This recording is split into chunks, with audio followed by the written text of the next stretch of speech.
أعوذ بالله من الشيطان الرجيم. بسم الله الرحمن الرحيم. الرحمن علم القرآن خلق الإنسان علمه البيان. الشمس والقمر بحسبان والنجم والشجر يسجدان والسماء رفعها ووضع الميزان ألا تطغوا في الميزان وأقيموا الوزن بالقسط ولا تخسروا الميزان والأرض وضعها للأنام فيها فاكهة والنخل ذات الأكمام والحب ذو العصف والريحان. فبأي آلاء ربكما تكذبان؟ خلق الإنسان من صلصال كالفخار وخلق الجان من مارج من نار. فبأي آلاء ربكما تكذبان؟ رب المشرقين ورب المغربين. فبأي آلاء ربكما تكذبان؟ مرج البحرين يلتقيان بينهما برزخ لا يبغيان. فبأي آلاء ربكما تكذبان؟ يخرج منهما اللؤلؤ والمرجان. فبأي آلاء ربكما تكذبان؟ وله الجوار المنشآت في البحر كالأعلام. فبأي آلاء ربكما تكذبان؟ وله الجوار المنشآت في البحر كالأعلام. فبأي آلاء ربكما تكذبان؟ كل من عليها فان ويبقى وجه ربك ذو الجلال والإكرام. فبأي آلاء ربكما تكذبان؟ يسأله من في السماوات والأرض كل يوم هو في شأن.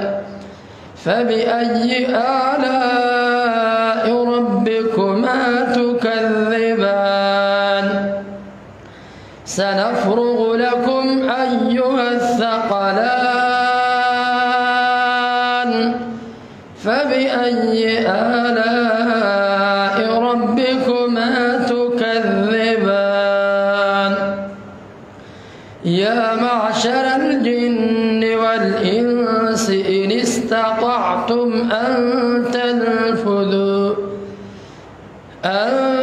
تنفذوا من أقطار السماوات والأرض فانفذوا لا تنفذون إلا بسلطان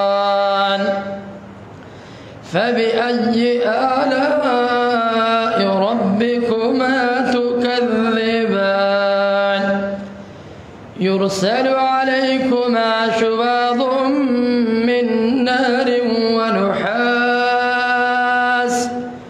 ونحاس فلا تنتصران فبأي آلاء ربكما تكذبان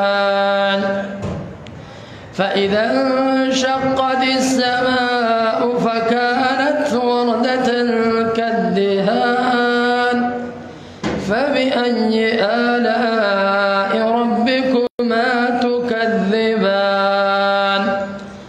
فيومئذ لا يسأل عن ذنبه إنس ولا جان فبأي آلاء ربكما تكذبان يعرف المجرمون بسيماهم فيؤخذ بالنواصي والأقدام فبأي آلاء ربكما تكذبان هذه جهنم التي يكذب بها المجرمون يطوفون بينها وبين حميم آن فبأي آلاء ربكما تكذبان ولمن خاف مقام ربه جنتان فبأي آلاء ربكما تكذبان ذواتا أفنان فبأي آلاء ربكما تكذبان فيهما عينان تجريان فبأي آلاء ربكما تكذبان فيهما من كل فاكهة زوجان فبأي آلاء ربكما تكذبان متكئين على فرش بطائنها من استبرق وجنى الجنتين دان فبأي آلاء ربكما تكذبان فيهن قاصرات الطرف لم يطمثهن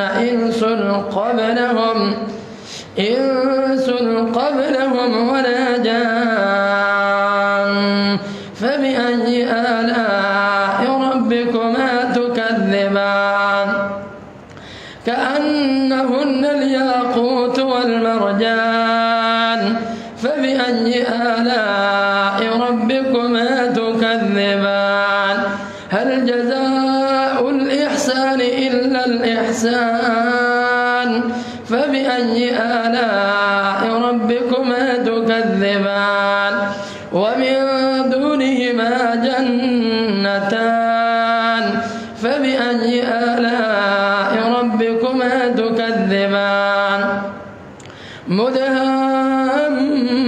مدهامتان فبأي آلاء ربكما تكذبان فيهما عينان نضاختان فبأي آلاء ربكما تكذبان فيهما فاكهة ونخل ورمان فبأي آلاء ربكما تكذبان فيهن خيرات حسان فبأي آلاء ربكما تكذبان حور مقصورات في الخيام فبأي آلاء ربكما تكذبان حور مقصورات في الخيام فبأي آلاء ربكما تكذبان لم يطمثهن إنس قبلهم ولا جان فبأي آلاء ربكما تكذبان متكئين على رفرف خضر وعبقري حسان فبأي آلاء ربكما تكذبان تبارك اسم ربك ذي الجلال والإكرام صدق الله العظيم.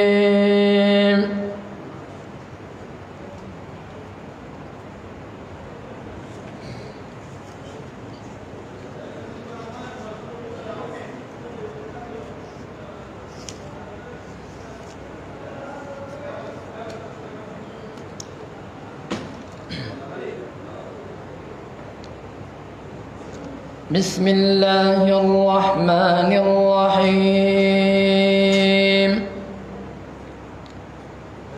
وقال اركبوا فيها بسم الله مجريها ومرساها إن ربي لغفور رحيم وهي تجري بهم في موج كالجبال ونادى نوح ابنه وكان في معزل يا بني اركب معنا ولا تكن مع الكافرين صدق الله العظيم.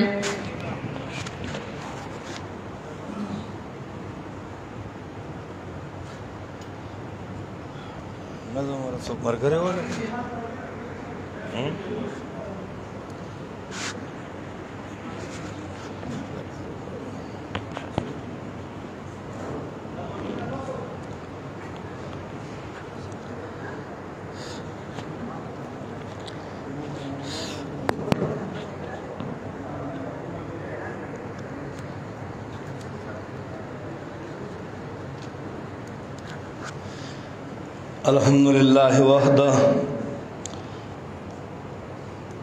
والصلاة والسلام على من لا نبي بعده أما بعد فأعوذ بالله من الشيطان الرجيم بسم الله الرحمن الرحيم وأن أتلو القرآن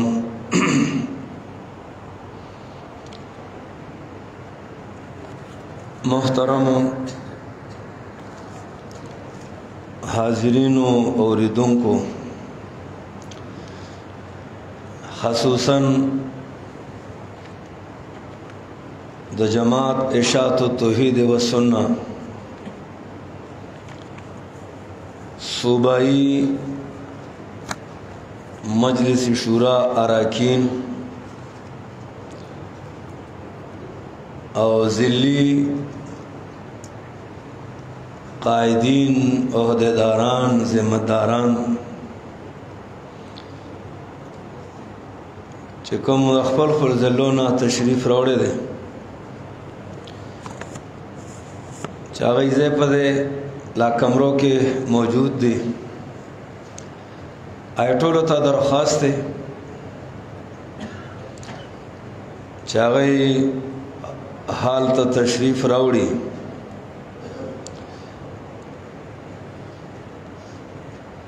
زمانگا د جماعت اشاعت و توحید و سنہ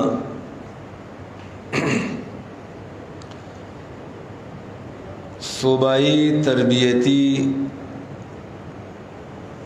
کنونشن و ورکشاپ دوی مورز آغا شروع شوا چې دریم نشست دا آغاز او ابتدا کی الحمدللہ پرون ورځ دا کنونشن حواله سره زمونږ چې کوم مقررین علماء کرامو کوم عنوانات د هغوی په ذمه موږ لګولي وو هغوی ډېر په محبت او مینه او ښه انداز خپله ذمه داري هم ادا کا او خپل مقالات هدایات هغه د مرګرو مخکې بیان کړ او یقینا چې مرګري په هغې انتهایی مطمئن دي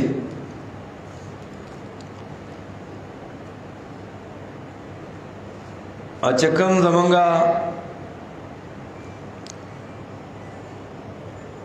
زړه کې وو کوم مقاصد وو نو یقینا هغه مقاصد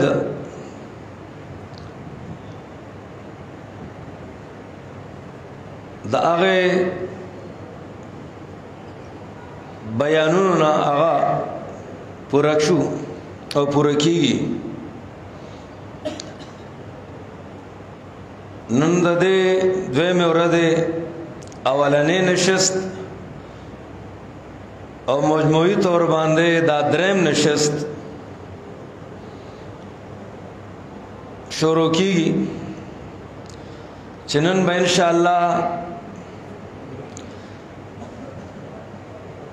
د حضرت قائد محترم شیخ محترم استاد محترم شیخ القرآن مجاہد عالم اسلام مخدوم العلماء شیخ المشائخ استاد العلماء شیخ القرآن حضرت علامہ مولانا محمد طیب طاہری دامت فیوزهم د نشست اختتام کې بداغیم خصوصی بیانی ہدایات بئی د جماعت کومه پالیسی دا داغه متعلق بداغی خطاب و بیانی دارنگ دا حضرت علامہ مولانا احمد جمشید سے خپلا موضوع باندې با انشاءاللہ غی خصوصی و تفصیلی خطاب کئی دے منز کے زمانگ نور علماء کرام پا مختصر عنواناتو داغی بیانون بمی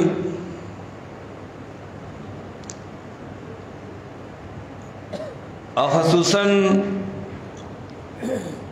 پا دے وقت کے چکم بیان لنبے بیان دے آغا عظیم مذہبی اسکالر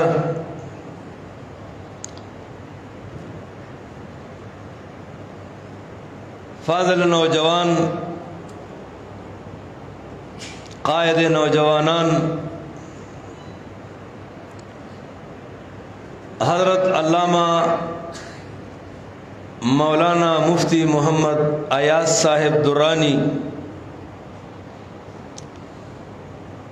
رئیس و مدیر جامعہ تبلیغ القرآن پشاور ناغیب انشاءاللہ خصوصی بیانی او دا اہم دے طول مرگرو تا درخواست چکم لاندی راغلے آوازوری فوراً آگئی حال تراشی او دا آگئی بیان نا مستفید شی کمی خبری کما مقالا و کم بیان چا دا آگئی دے چاگا منگا صحیح طریقے سرا غورو محفوظ کو او اغیتا عملی جامع ورکو مکہ منگا پہ انتظامی امور کے جماعتی پروګرامونو کې هغه باندې عمل کو جماعتي میشن هغه زمونږه مخکې لړ شي. هغه راغلي دي، موجود دي، تشریف راوړی دی. چونکه مرګري را روان دي د مختصر ټیم د پاره د هغې نه مخکې د جماعت اشاعت التوحید و سنه ضلع ڈی آئی خان امیر محترم حضرت علامہ قاری حافظ سیف الدین صاحب ته درخواست کوم چې هغه راشي او کومه موضوع هغې له موږ ورکړې ده هغې باندې هغې خپل خطاب وکړي. مولانا قاری حافظ سیف الدین صاحب.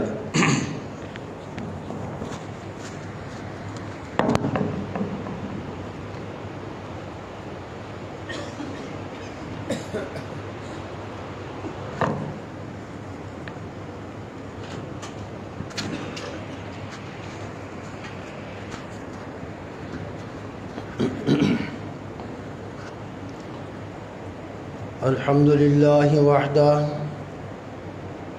والصلاة والسلام على من لا نبي بعده. أما بعد فأعوذ بالله من الشيطان الرجيم. بسم الله الرحمن الرحيم.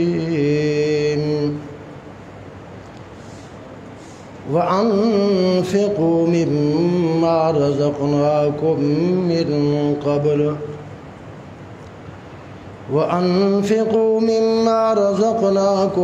من قبل أن يأتي أحدكم الموت فيقول رب لولا أخرتني إلى أجل قريب فأصدق وأكن من الصالحين.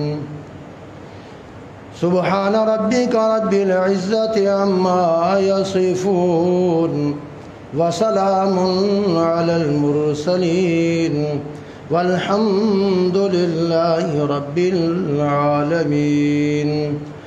اللهم صل على محمد وعلى آل محمد كما صليت على إبراهيم وعلى آل إبراهيم إنك حميد مجيد. اللهم بارك على محمد وعلى آل محمد كما باركت على إبراهيم وعلى آل إبراهيم إنك حميد مجيد. محترم جو معظم علماء کرام، دوستوں، بھائیوں اور بزرگوں، آج کا یہ تمہارا اور ہمارا مل بیٹھنا تربیتی کنونشن کے عنوان سے آپ اور ہم یہاں جمع ہوئے ہیں. اس سعادت کو حاصل کرنے کے لیے ہم تو دورہ تفاسیر پڑھنے کے لیے آئے تھے، ساتھ تربیتی کنونشن میں شرکت بھی، اور ہم بڑوں کا بیان سننے کے خواہشمند تھے. لیکن میرے بھائی مولانا شمس الحادی صاحب، اللہ ان کی عمر میں علم میں برکت عطا فرمائے، انہوں نے مجبور کیا کہ آپ نے لازمی تھوڑا سا حصہ شامل کرنا ہے. یہ بہت اچھا ایک انتظام انہوں نے کیا ہے. یہ جماعتی حیثیت کو برقرار رکھنے کے لیے، جماعت کو منظم کرنے کے لیے، جماعت کو آگے لے جانے کے لیے یہ پروگرام کیا گیا. یہ کوئی تقریروں کا پروگرام نہیں ہے، یہ کوئی زیادہ بڑا لمبا چوڑا پروگرام نہیں ہے. صرف جو جماعتی مشن کی تڑپ رکھنے والے عہدیداران ہیں ضلعوں کے، ناظمین ہیں، عمراء ہیں، یا اس کے علاوہ جو ہمارے ساتھی ہیں جن کے دل کے اندر تڑپ ہے جماعت اشاعت التوحید و سنت کی، کس چیز کی؟ یہ وقت ہے سونے کا، یہ دوسرا دن ہے کہ آپ نیند کو قربان کر کے، آپ جماعت کی تڑپ رکھنے والے، آپ نیند قربان کر کے آئے بیٹھے ہیں۔ حالانکہ دورہ تفسیر پڑھنے والے پورا ہفتہ ہم نے گزارا، یہ وقت تو سونے کا ہے، لیکن نیند کو قربان کیا ہے کس لیے؟ جماعت کی عزت کے لیے، جماعت کے وقار کو برقرار رکھنے کے لیے۔ ہماری جماعت اشاعت التوحید و سنت صوبہ خیبر پختونخوا، الحمدللہ ہم اس بات کے اوپر اللہ کا شکر ادا کرتے ہیں کہ ہمارا ضلع ڈیرہ اسماعیل خان یہ خیبر پختونخوا کا آخری ضلع ہے، یہ خیبر کی سرحد ختم ہو جاتی ہے۔ یہ ہم شکر پڑھتے ہیں کہ ہم سے پہلے اس کی سرحد ختم نہیں ہوئی، اگر اس کی پہلے ختم ہو جاتی تو ہو سکتے ہم کسی اور صوبے میں شامل ہوتے جو سست ہوتا۔ یہ ہم اللہ کا شکر ادا کرتے ہیں کہ اس چست جماعت کے ساتھ، میری بات سمجھ آ رہی ہے آپ لوگوں کو؟ اس کے ساتھ ہم وابستگی ہیں، اور اس وابستگی کی وجہ سے ہم بھی تھوڑا سا ان کے آگے تو نہیں، پیچھے پیچھے ہوتے ہیں، اور یہ دعا کرتے ہیں اللہ جنت میں ان کے پیچھے پیچھے ہمیں انشاءاللہ لے جائے گا۔ ہماری شورا ہوتی ہے 3 مہینے کے بعد۔ شورا کا جب اجلاس ہوا مولانا مومن گل صاحب کے گھر میں، تو اس وقت یہ تربیت کنونشن کی بات رکھی گئی۔ جو ساتھی شورا میں تھے ان کو یہ بات معلوم ہوگی۔ تو آخر میں جب ہماری تجویز کا مشورہ آیا تو میں نے اس وقت تجویز یہ دی تھی کہ چھوٹے دورے کے ساتھ رکھو، لیکن کچھ ساتھیوں نے ادھر شرنگل کا رکھ دیا۔ پھر ساتھیوں نے مشورہ کیا کہ نہیں، وہ سفر لمبا ہے، کافی چوڑا سفر ہے، اور تھکے ہوں گے ساتھی، ایک دن نہیں، یہ 1 ہفتے کے اندر بہت سارا فائدہ ہوگا۔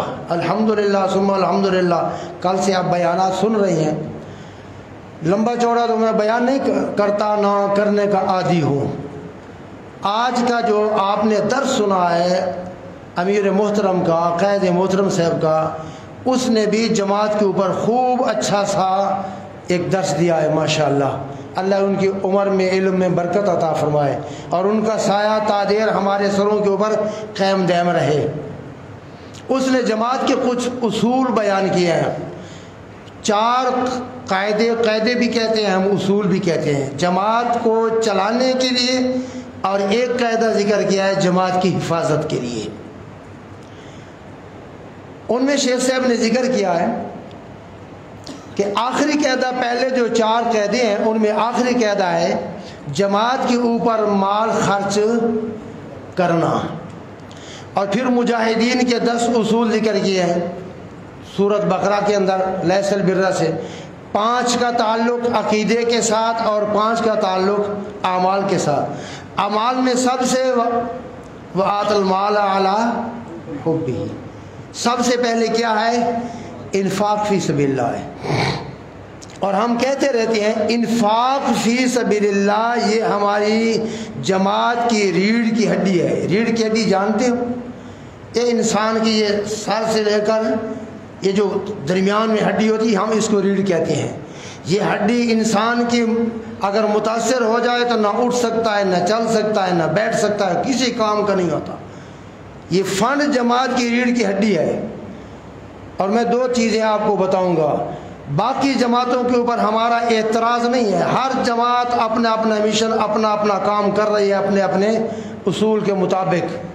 ہماری جماعت کا جو کام ہے، یہ 2 کام ہماری جماعت کے دوسری جماعتوں سے الگ ہیں۔ پہلا کام،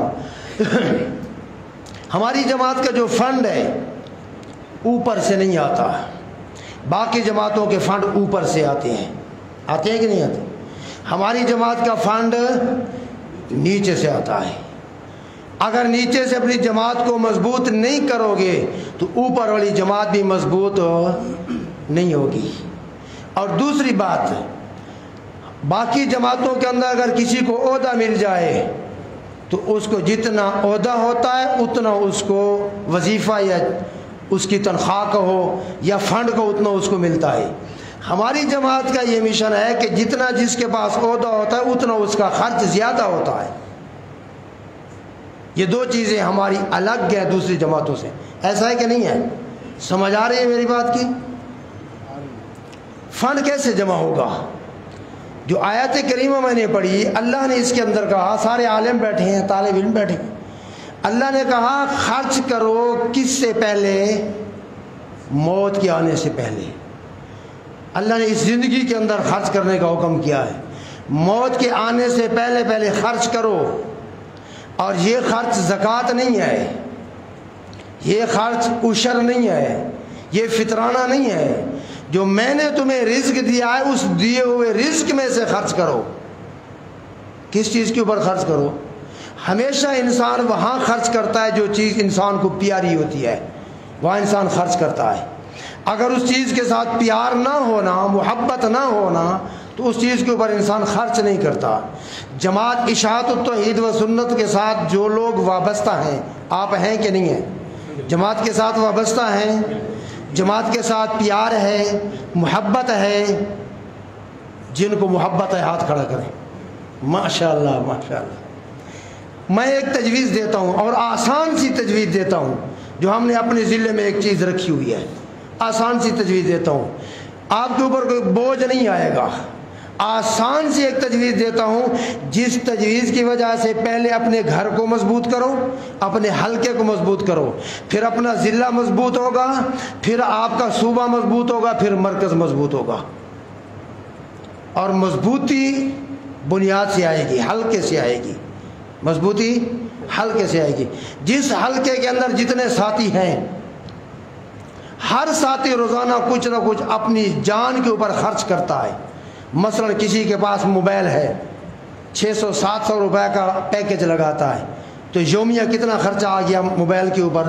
10 روپے آ گیا۔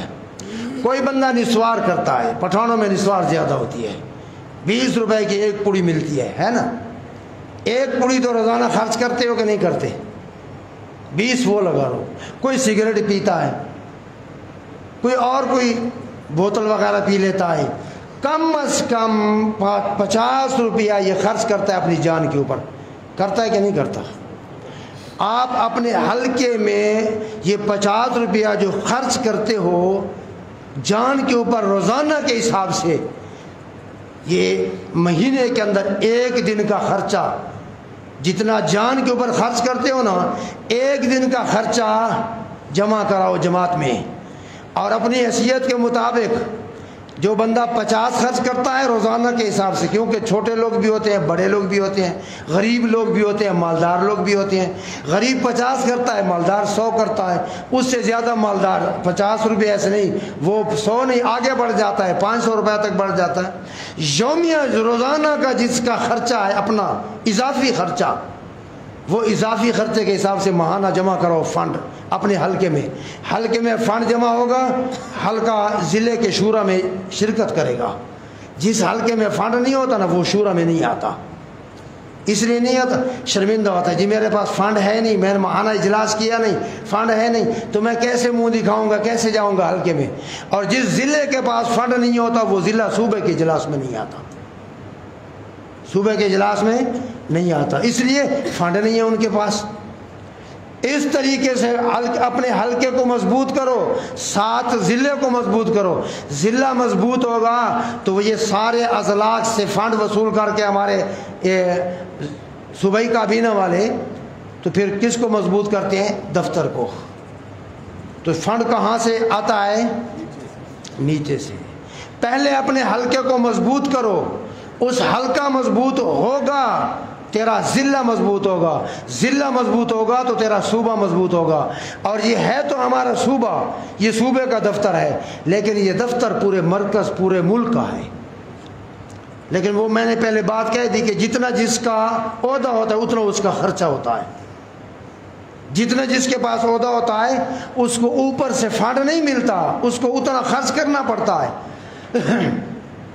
جو ضلع کا امیر ہے اس کو پتہ ہوتا ہے میں نے کتنا خرچہ کرنا ہے اور کتنا خرچ ہوتا ہے۔ دفتر میں کتنا خرچ ہوتا ہے، صوبے والوں سے پتہ کرو کتنا خرچ ہوتا ہے، مرکزی دفتر والوں سے پتہ کرو کتنا خرچ ہوتا ہے. اور یہ فنڈ کسی اور سے ہم نے نہیں لینا، تم سے لینا ہے، تم نے مجھ سے لینا ہے، میں نے دوسرے سے لینا ہے. یہ جماعتی ساتھیوں کا خرچ ہے. اور اگر جماعت ہماری ہے، جماعت میری ہے، محبت جماعت کے ساتھ ہے، تو اس کے اوپر پیسہ اپنا لگانا ہے، پیسہ اپنا لگانا ہے. بیوی بچے اپنے ہیں تو پیسے اپنے لگاتے ہو، گھر اپنا ہے تو پیسہ اپنا لگاتے ہو گھر کی تعمیر کے اوپر، دکان اپنی ہے تو دکان کے اوپر پیسے اپنے لگاتے ہو، گاڑی اپنی ہے تو پیسے اپنے لگاتے ہو. اور جماعت کا جب موقع آتا ہے تو پھر ہماری طرف کہتے ہیں پھر جیب کے اوپر وہ سانپ بچھو بیٹھ جاتا ہے. جی نہیں جینے جماعت کے اوپر. اللہ اکبر. الحمدللہ ثم الحمدللہ ہم نے بڑا تجربہ کیا ہے. ہمارے پاس ضلعی امارت ہے اور 14 سال نوجوانان توحید و سنت کا میں امیر رہا ہوں. 14 سال. یہ ساتھی ہمارے ساتھ تھے شمس الحدیث سے. 13 سال ہو گئے اشاعت و توحید و سنت کی امارت سنبھالے ہوئے.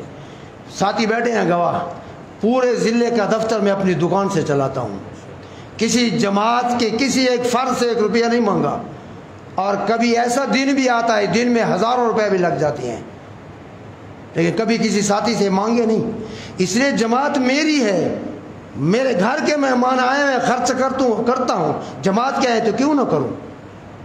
یہ جذبہ ہر ساتھی اپنے اندر رکھ لے، انشاءاللہ جماعت ہماری ہے. اب دیکھو امیر مرکزی اللہ پاک ان کی عمر میں برکت عطا فرمائے. ہم تقابل کرتے ہیں، باقی علماء کے پاس بھی ہم کبھی کبھی جاتے ہیں، گھنٹہ انتظار کرتے ہیں، ملاقات نہیں ہوتی، سبز چائے بھی نہیں ملتی. یہاں ادنا سا کارکن آ جائے، ادنا سا کارکن، اس کو کھانا بھی ملتا ہے، ملاقات بھی ہوتی ہے، اور ہزاروں لاکھوں روپے درستہ کے اوپر خرچ ہو رہا ہے. اس لیے ان کا جماعت کے ساتھ محبت ہے، جماعت کے ساتھ تعلق ہے. جماعت اپنی سمجھتے ہیں تو تب اس کے اوپر خرچ کرتے ہیں. اس لیے اللہ نے فرمایا وَأَنفِقُوا مِمَّا رَزَقْنَاكُم مِّن قَبْلِ أَن يَأْتِيَ أَحَدَكُمُ الْمَوْتُ. وہ وقت آنے والا ہے فَيَقُولُ رَبِّ لَوْلَا. کہیں پھر اللہ کے دربار میں یہ نہ کہنا اللہ مجھے مہلت دے کہ میں پھر دوبارہ خرچ کروں. اللہ نے فرمایا زندگی میں نے تمہیں زندگی دی تھی، اور اس لیے زندگی دی تھی کہ زندگی کے اندر تم نے خرچ کرنا تھا. اور محبوب جماعت میری جماعت اشاعت التوحید و سنت. باقی جماعتوں کے اوپر اعتراض نہیں ہے. میں اپنی جماعت کی تحدیث بن نعمت کے طور پر اپنے لیے میں سعادت سمجھتا ہوں کہ اللہ نے مجھے اس جماعت کے ساتھ وابستہ رکھا ہے، اور اللہ قیامت تک وابستہ رکھے، مرد دم تک. یہ میں اپنے لیے سعادت سمجھتا ہوں. آپ سعادت سمجھتے ہیں کہ نہیں؟ یہ انبیاء کی جماعت ہے. اللہ نے توحید و سنت کا مشن کس جماعت کو دیا ہے؟ 1,24,000 انبیاء علیہ السلام آئے، اور اللہ نے ہر نبی کو مشن کیا دیا؟ سورۃ انبیاء آیت نمبر 25 17واں پارہ وما ارسلنا من قبلک من رسول الا نوحی الیہ انہ لا الہ. اللہ اکبر. یہ مشن کس والا ہے؟ انبیاء والا مشن ہمیں ملا ہے. اور ہماری جماعت کے نام سے بھی یہ واضح ہوتا ہے اشاعت التوحید. ہم نے کس کی اشاعت کرنی ہے؟ توحید کی، جس کی اشاعت 1,24,000 کم و بیش انبیاء کر گئے. وہ سنت، اور جس کی سنت کی ہر نبی نے اپنی سنت کی دعوت دی ہے، ہم نے اس سنت کی دعوت دینی ہے. جب مشن ہمارا مضبوط ہے، مشن ہمارا 14ویں کے چاند کی طرح روشن ہے، سورج کی طرح روشن ہے، اور انشاءاللہ یہ روشن رہے گا. اتنا مضبوط اور اتنا اعلیٰ اور اتنا افضل مشن ہمارا، اور اس کے اوپر ہم خرچ نہ کریں، یہ ہماری بدقسمتی ہے. یہ ہماری بدقسمتی ہے کہ ہم گھر کے اوپر خرچ کریں، اولاد کے اوپر خرچ کریں، بیوی بچوں پہ خرچ کریں، اور جماعت کی باری آئے تو پھر ہم پیچھے ہٹیں. نہ. صحابہ کرام کے واقعات تو میں نہیں سنا سکتا، ایک بطور مثال کے علماء بیٹھے ہیں سارے. اللہ کے پیغمبر محمد الرسول اللہ صلی اللہ علیہ وسلم نے بھی چندے کیے ہیں جماعت کے لیے، کیا ہے کہ نہیں کیے؟ ایک دفعہ آپ صلی اللہ علیہ وسلم نے چندہ مانگا جماعت کے لیے، مجاہدین کے لیے. حضرت عمر رضی اللہ تعالیٰ عنہ گھر سے مال بھی لے کے آ رہے ہیں اور دل میں یہ کہہ رہے ہیں ہمیشہ ہم سے صدیق اکبر رضی اللہ تعالیٰ عنہ آگے نکل جاتے ہیں، آج انشاءاللہ دل میں یہ کہتے ہیں میں صدیق سے آگے نکل جاؤں گا۔ گھر کا مال سارا اکٹھا کیا، آدھا گھر میں اندر رکھ دیا، آدھا آپ صلی اللہ علیہ وسلم کی خدمت میں لائے۔ اللہ کے پیغمبر کی خدمت میں جب آئے تو آپ صلی اللہ علیہ وسلم نے پوچھا عمر کتنا لائے ہو؟ سوال کیا ہے؟ کتنا لائے ہو؟ حضرت عمر کہتے ہیں یا رسول اللہ آدھا آپ کے لیے آدھا گھر میں، آدھا آپ کے لیے آدھا گھر میں، اور دل ہی دل میں کہتا ہے آج میں صدیق سے آگے نکل جاؤں گا۔ اللہ اکبر۔ تھوڑی دیر کے بعد صدیق اکبر رضی اللہ تعالیٰ عنہ آئے، آپ صلی اللہ علیہ وسلم نے پوچھا، اب دیکھو آپ صلی اللہ علیہ وسلم کے پوچھنے کا انداز دیکھو، اللہ پاک، اللہ اکبر۔ آپ صلی اللہ علیہ وسلم نے عمر سے پوچھا کتنا لائے ہو؟ اس نے کیا جواب دیا؟ آدھا گھر میں چھوڑا آدھا لائے ہو۔ صدیق سے پوچھا ہے صدیق کیا چھوڑ کے آئے ہو؟ کیا چھوڑ کے آئے ہو؟ اللہ اکبر۔ صدیق اکبر رضی اللہ تعالیٰ عنہ فرماتے ہیں آپ صلی اللہ علیہ وسلم کو میں نے کچھ بھی نہیں چھوڑا، حتیٰ کہ دیواروں کے اوپر بھی ہاتھ مارا، کہیں سوئی نظر آ جائے، مجاہد کا کپڑا پھٹے تو سوئی صدیق کی استعمال ہو، گھر میں کچھ بھی نہیں چھوڑا۔ سوال کا انداز دیکھو، اس سے کہا کتنا لائے ہو؟ اس کو کہا کتنا چھوڑ کے آئے ہو؟ حضرت عمر کہتا ہے میں نے دل کے اندر ٹھان لی آج کے بعد صدیق سے آگے کبھی نکل سکتا ہی نہیں۔ یہ جذبہ دل کے اندر ہو اور یہ جذبہ دل کے اندر رکھیں، جماعت میری ہے، جماعت آپ کی ہے، جماعت کو اپنا سمجھتے ہو تو اپنا مال لگاؤ اور بڑی شوق سے لگاؤ، اور انشاءاللہ 1 روپیہ اگر آپ نے لگایا یہ 1 روپیہ بھی ضائع، اور الحمدللہ ثم الحمدللہ ہماری جو بھی کابینہ ہے، ذلی ہے یا صوبیہ یا مرکزی ہے، ہمیں 100% ان کے اوپر اعتماد ہے، ہمارا 1 روپیہ بھی کہیں ضائع، کہیں ناجائز، کہیں غلط استعمال نہیں ہوگا۔ جہاں جہاں بھی استعمال ہوگا دین کے کاموں میں استعمال ہوگا اور ہمارا اس کے اندر حصہ ہوگا۔ اللہ پاک ہمیں جماعت کے اوپر مال خرچ کرنے کی کما حق ہو توفیق عطا فرمائے، جو خرچ کیا اللہ پاک اسے قبول کرے، آخرت کی نجات کا ذریعہ بنائے، اور ہر ساتھی کو اللہ آگے آنے کی کوشش دے، توفیق دے۔ وما علینا الا البلاغ۔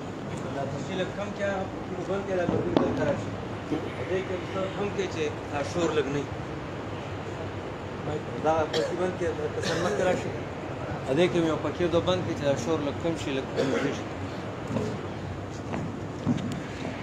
مطالبه هم دې کړې وکړ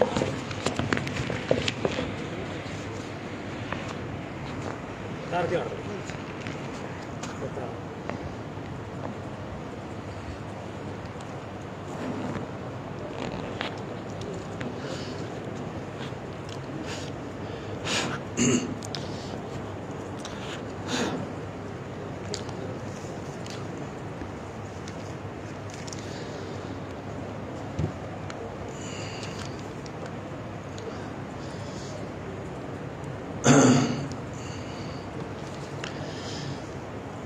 انشاءاللہ لگ وقت بعد محترم مولانا صاحب داغی خطاب شروع کی کمرگری اسم زی پزیدین ټولو ته پکار دی چې هغوی ځان دلته حال ته راورسوي د هغوی نه مخکې یو 2-3 منټه کې چې کوم زما مختصر غونتې موضوع ده هغه زه بیانوم د تنظیم ضرورت، اهمیت او مقصد. چونکې زموږ دا کوم پروګرام روان دی دا بار ملګري هم اوري او ټول پاکستان کې زموږ جماعت افراد هم دي ملګري دي چونکې دا جماعتي پروګرام دی نو څه حصہ د اردو هم پکار ده. مخکې مولانا صاحب خبر هم اردو کې وکړه، ما مختصر غونتې الفاظو کې دغه مقصد او اهمیت د جماعت هغه لیکلي بس هغه اورم او انشاءالله بیا به د هغې بیاني.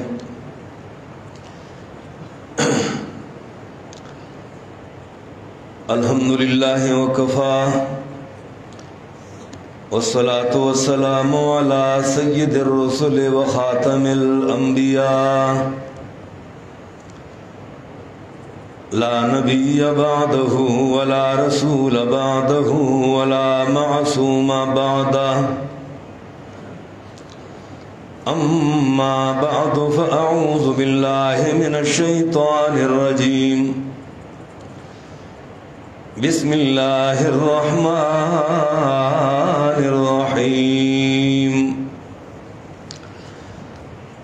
ولتكن منكم أمة يدعون إلى الخير يأمرون بالمعروف وينهون عن المنكر وأولئك هم المفلحون. قال رسول الله صلى الله عليه وسلم يد الله على الجماعة أو كما قال. قال النبي صلى الله عليه وسلم أنا آمركم بخمس الله أمرني بهن بالجماعة والسمع والطاعة والهجرة والجهاد في سبيل الله. وقت فرصت ہے کہاں کام ابھی باقی ہے. وقت فرصت ہے کہاں کام ابھی باقی ہے. نور توحید کا اتمام ابھی باقی ہے. فرد قائم ربط ملت سے تنا کچھ نہیں. فرد قائم ربط ملت سے تنہا کچھ نہیں. موج ہے دریا میں بیرون دریا کچھ نہیں. شمع خلیل پھر سے درفشا کریں گے ہم. شمع خلیل پھر سے درفشا کریں گے ہم. آتش کدے شرک و گلستاں کریں گے ہم. یارو اٹھا کے دوش پہ توحید کا علم. یارو اٹھا کے دوش پہ توحید کا علم. ہر درد کائنات کا درما کریں گے ہم. محترم علماء کرام اور جماعتی ذمہ داران عہدے داران،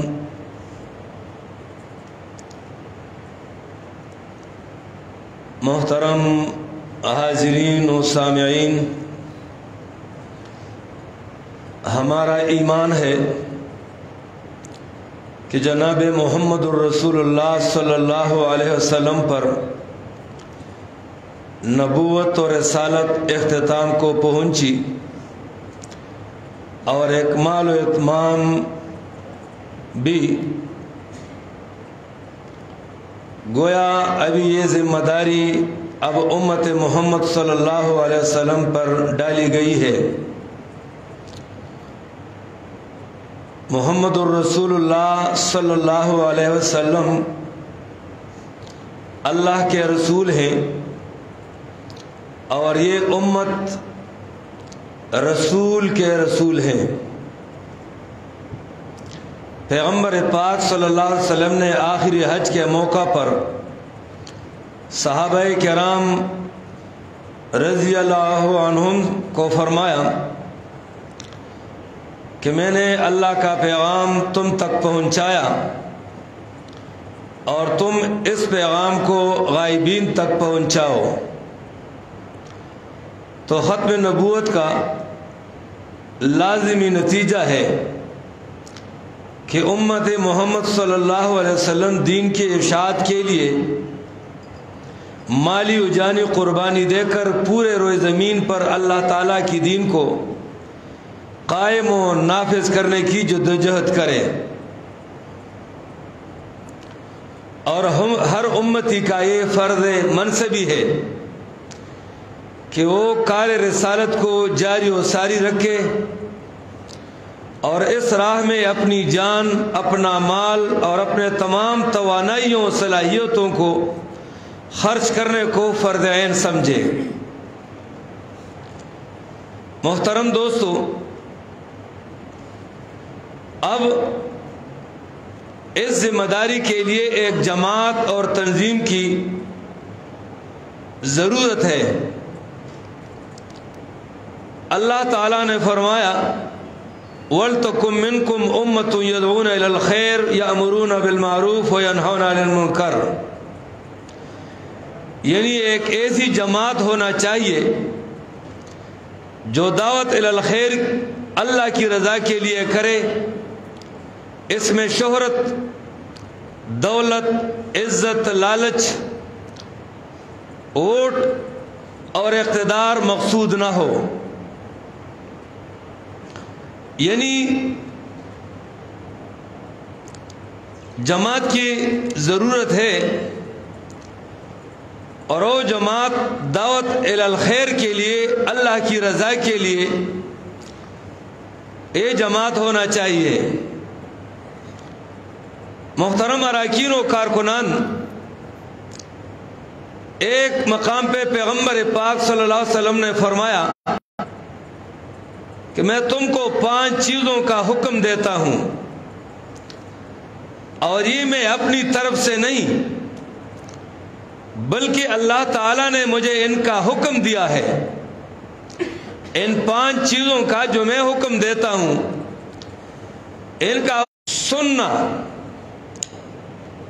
جماعت کا حکم دیا ہے، سننے کا حکم دیا ہے، اور ماننے کا حکم دیا ہے۔ اسی طرح ہجرت اور اللہ کے راستے میں جہاد کرنے کا حکم دیا ہے۔ کتنے چیزیں؟ 5۔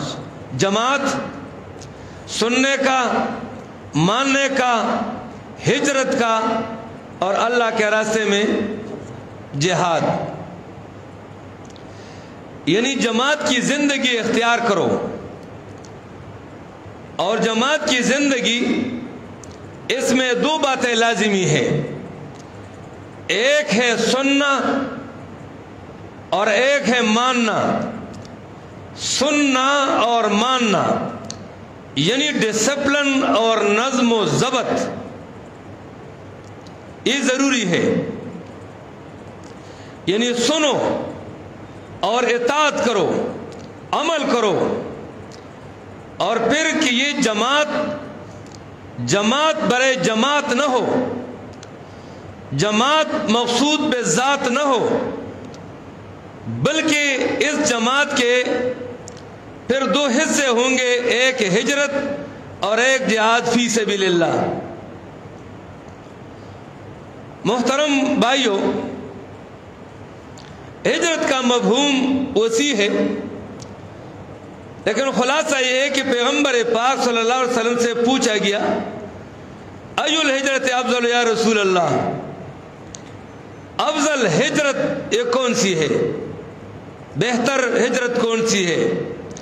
پیغمبر پاک صلی اللہ علیہ وسلم نے فرمایا کہ ہر اس چیز کو چھوڑ دے جو اللہ کو ناپسند ہو، جس سے کٹنے کا اللہ نے حکم دیا ہے تو اس سے کٹ جائے، اس کو چھوڑ دے، اور وہ کام کرے جس کا اللہ نے حکم دیا ہو۔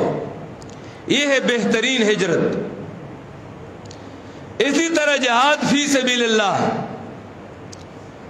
پیغمبر پاک صلی اللہ علیہ وسلم سے پوچھا گیا،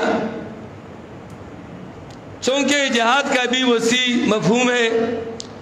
حضرت شیخ صاحب نے تمام چیزیں، تمام باتیں جو میں بیان کرنے لگا ہوں، یہ اکثر باتیں انہوں نے، یہ بھی ایک تربیت ہے، ٹریننگ ہے دورہ میں، یہ تمام باتیں جو دورہ میں ساتھی شریک تھے انہوں نے سنے ہیں، تو جہاد کا بھی وسیع مفہوم ہے۔ پیغمبر پاک صلی اللہ علیہ وسلم نے فرمایا کہ افضل جہاد یہ ہے کہ انسان اپنے نفس اور اپنی خواہشات کو اللہ تعالیٰ کا تابعدار بنانے کے لیے ان کے خلاف جہاد کرے، یعنی انسان کا تعلق اس جماعت سے ہو جس کا کام سننا ہوتا ہے، اطاعت کرنا ہوتا ہے، ہجر ہوتا ہے اور جہاد پھر آپ نے تفصیل سے حضرت شیخ صاحب سنا جہاد بالقرآن۔ تو جماعت وہ جماعت کہ ان کے یہ ڈیوٹیاں ہوں، وہ جماعت نہ ہو جو چند پیسوں کی ممبری کی جماعت ہو، بلکہ دعوت الی الخیر جماعت ہو۔ یاد رکھیے، جو جماعت دعوت الی الخیر کرتا ہو ان کو انتخابی سیاست میں حصہ نہیں لینا چاہیے، کیونکہ یہ میدان حصول اقتدار کی جنگ کا میدان ہوتا ہے، جو ایک دوسرے کی ٹانگیں کھینچتے ہیں، اس سے نفرتیں، عداوتیں، دشمنیاں، تلخیاں، مخالفتیں وغیرہ پیدا ہوتی ہیں، جبکہ دعوت کے لیے الفت، محبت اور اخوت کی ضرورت ہوتی ہے۔ اور اسی میدان میں انتخابی سیاست کے میدان میں ووٹروں کی خوشنودی کے لیے غیر اسلامی اعمال اور معاملات پر چشم پوشی کی جاتی ہے اور مسئلہ میں مداہنت کرنا پڑتا ہے، جبکہ دعوت میں مسئلہ کھول کر صاف صاف بیان کرنا ضروری ہوتا ہے۔ محترم اراکین جماعت اشاعت و توحید و سنہ ایک افضل اور اعلیٰ جماعت ہے۔ اس کے اہداف و مقاصد اعلیٰ ہیں۔ اس کا منشور قرآن و سنت کی اشاعت کرنا ہے، اس لیے ضروری ہے کہ ہم ان کے اہداف و مقاصد اور منشور پر خود بھی عمل پیرا ہوں اور اس کے لیے مالی و جانی قربانی دے کر اس کو دنیا کے کونے کونے تک پہنچائیں، مرکز سے تعلق رکھیں، آپس میں متفق اور متحد رہیں۔ انشاءاللہ دنیا و آخرت میں کامیابی سے ہم کنار ہوں گے۔ وما علینا الا البلاغ۔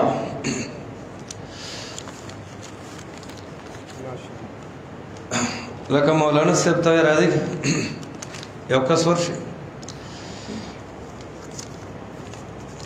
انشاءاللہ زمونږ سلسله به دغه شان جاری وي، چونکہ موږ ویلي تربیتی کنونشن دی، نو دی کې زیاتې خبرې هغه به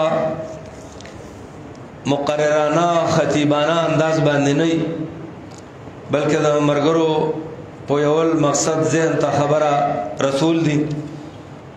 انشاءاللہ د جماعت چې کوم اصول دی، ضوابط دی، دستور دی، د مجلس عاملې منتظمې مقننې کوم د هغې ذمه دارۍ دي، نو انشاءاللہ هغه ما لیکلي دي، هغه دغه شان هیله ورکوو، خو ساهمې خبرې په هغې کې ضروري دي، نو انشاءاللہ هغه یو زه مختصر بیا یو نشست کې 2-3 منټه کې هغه اورم چې د هر ذمہ دار، د هر فرد، د هر کارکن هغه ای باندې عمل وکړي او د هغې مطابق هغه جماعت چلی، هغه زندگی د هغې مطابق جوړه کړي، خپلو مدارسو کې، مراکزو کې، جماعتونو کې او په هر میدان کې په هغې باندې هغه عملي۔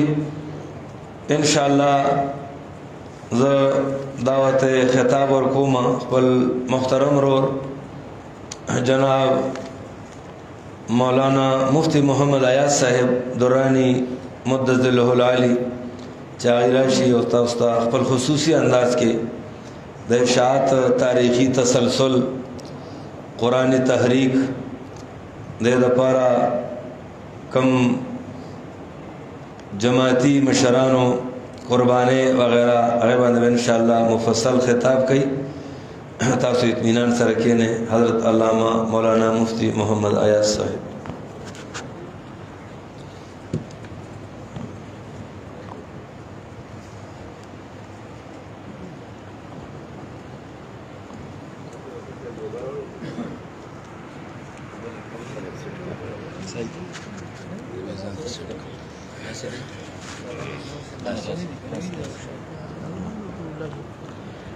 نوید عامر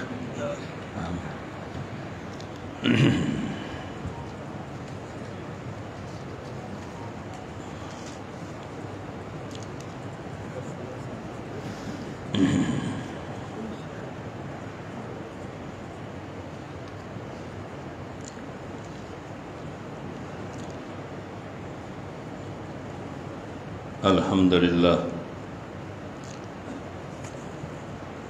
الحمدللہ وکفا والصلاة والسلام على سید الرسل وخاتم الانبیاء وعلى آلہ واصحابہ الاتقیاء اما بعد فاعوذ باللہ من الشیطان الرجیم بسم اللہ الرحمن الرحیم ربنا وابعث فیہم رسولا منہم یتلو علیہم آیاتک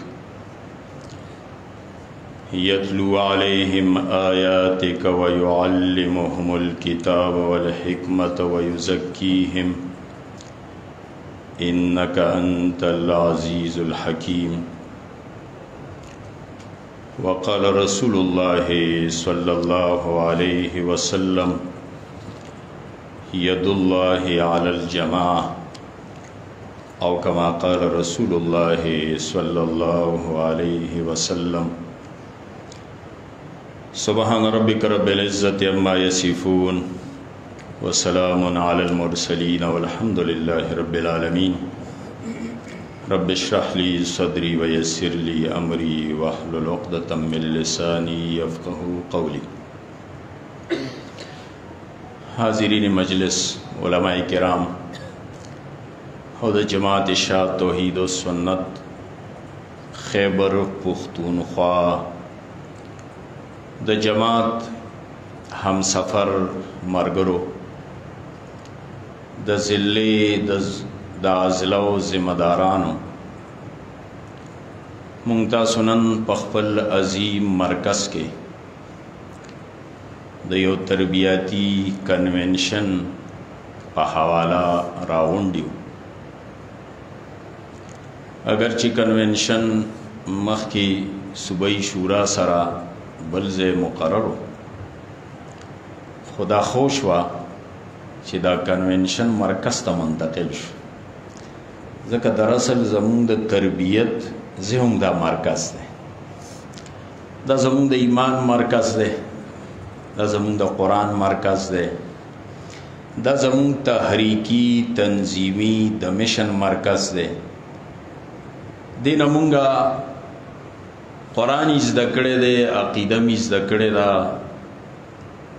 فکر مشن سوچ هم دې ځای نه اخیستی دی او په دې دارالقرآن کې په دې پنجپیر کې زمون تربیت شوی دی.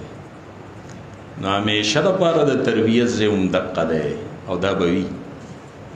مونږ به خپل فکر، خپل جماعتي سوچ، خپل رخ د کار کولو چل طریقه او ډنګ هم دې ځای نه اخلو، دې ځای نه به یې زده کوو. نو دا یو ښه خبره وه او ښه فیصله وه د حضرت شیخ قاضي محترم چې کنونشن هم دلته مقرر شو. اگر چې زه په خپله درس اورېدو له راغلی وم او کنونشن کې د خپلو شیوخو علماو مشرانو د خبرو اورېدو لپاره خو دا زمون صوبایي ناظم اعلی حضرت مولانا شمس الهادي صاحب په حکم سلک ساعت لستاسو مخې ته حاضر شویم. اگر چې په دې مسند باندې ناسته ماته کم از کم زما د علم مطابق زما د شان مطابق خو نه ده، ځکه دا ډېر حساس، لوی، عظیم او اهم مسند دی، ځکه دا زمونږ د حضرت شیخ مسند دی. خو الامر فوق الادب مطابق. او بیا ښه خبره دا ده چې حضرت شیخ صاحب موجود نه دی، که وایي کیدی شي بیا ما خبرې نه وې کړې، ما شمس الهدي صاحب ته ویلي وو، ځکه د هغې وړاندې خبرې زه ذاتي طور سوی ادب ګڼم، خو دا به زما دپاره په دې اعتبار ښه وه چې یې نه دي موجود. خو د دغې کنونشن حوالې سره چې کوم عنوان او موضوع ما ته راکړی شوی ده، نو هغه هم د تنظیم او د دې تحریک متعلق ده. د دې تحریکي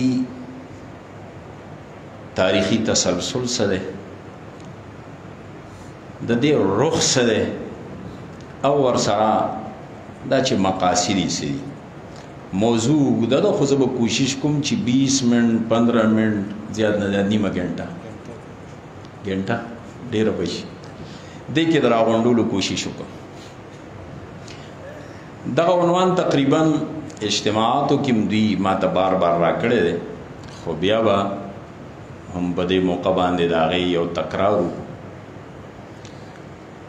دلته چې څونه علما زمونږ ذمهداران ناست دي، هغوی د دې ټولو خبرو نه خبر دي، خو دا برسبیله تذکره چې دغه خبرو دوباره تکرار وشي، ضرورت د دې دی او دا تربیت هم دې دپاره دی چې مونږه د دې مرکز نه د خپلو شیوخو نه عموما او خاص کر د حضرت شیخ قائد محترم مدظل عالی نه څه هدایات والو، هغه په خپلو اضلاعو کې، په خپلو کلو کې، په خپلو علاقو کې تنظیم په هغه منهج او هغه نهج سره وچه.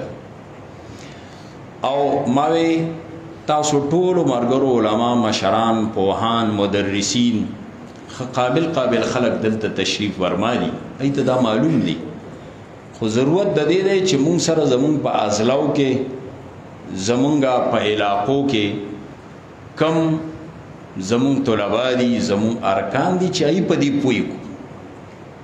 ضرورت د دې خبره ای له په دغه طریقې سره ذهن سازي، فکر سازي وکړو. نو د دغه تربیت حوالې سره یو خبره دغه هم ده چې ما ته عنوان راکړی شوی، اشاعت التوحید و سنت دا څه حادثاتي وجود ته راغلی تنظیم او تحریک نه دی چې دا بس حادثه وشوه او دا حادثې په نتیجه کې مونږه حادثاتي طور وجود ته راغلی. تنظیمونه د ملک کې، تحریکونه د ملک کې وي، چلیږي، خو نظر چې واچو نو تقریبا اکثر داسې دي چې هغه حادثاتي دي. حادثه راغله، وجود ته راغله، یو وختي مسله پیښه شوه او خلک مخې ته راووتل. الحمدلله زما جماعت کم از کم حادثاتی جماعت او د څه حادثې په نتیجه کې وجود ته نه دی راغلی. دا یو پورا تاریخي تسلسل لري. دا په ډېر سوړ دماغو سوچ فکر په یو لوی عظیم مقصد وجود ته راغلی. جماعت او تحریک دی. یو د دې جماعت او د دې تحریک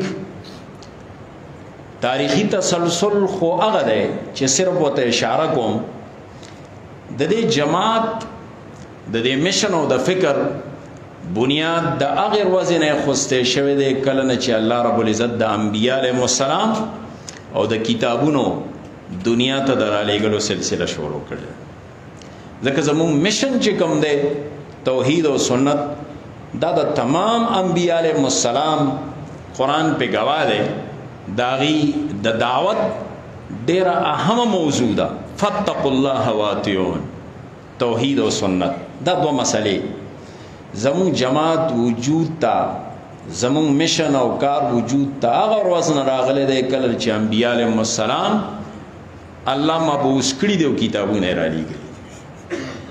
البته یو زمون د بر صغیر پاک و هند د دې ځای تاریخ دی، نه تاریخ به داسې لنډغونتي ووایم. بر صغیر پاک و هند کې یو درې تحریکات دي او ډېر اهم. که دغه درې تحریکات بر صغیر کې نه وی نو شاید چې بر صغیر کې د اسلام نوم اغستل هم ګران. د دریو تحریکاتو د وجې نه اسلام یوازې نه بلکې خم مضبوط طریقې سره بر صغیر کې هندوستان، پاکستان، بنگلادیش، افغانستان کې اسلام موجود. خې اسلامی فکر دی د علماو، د مجاهدینو، د داعیانو، د تحریک چلونکو سرزمین دی او د هغې وجه در اصل هغه تحریکات دي. تاریخ وی یو احسان د بر صغیر په دې خلکو باندې د مجدد الفسانی دی.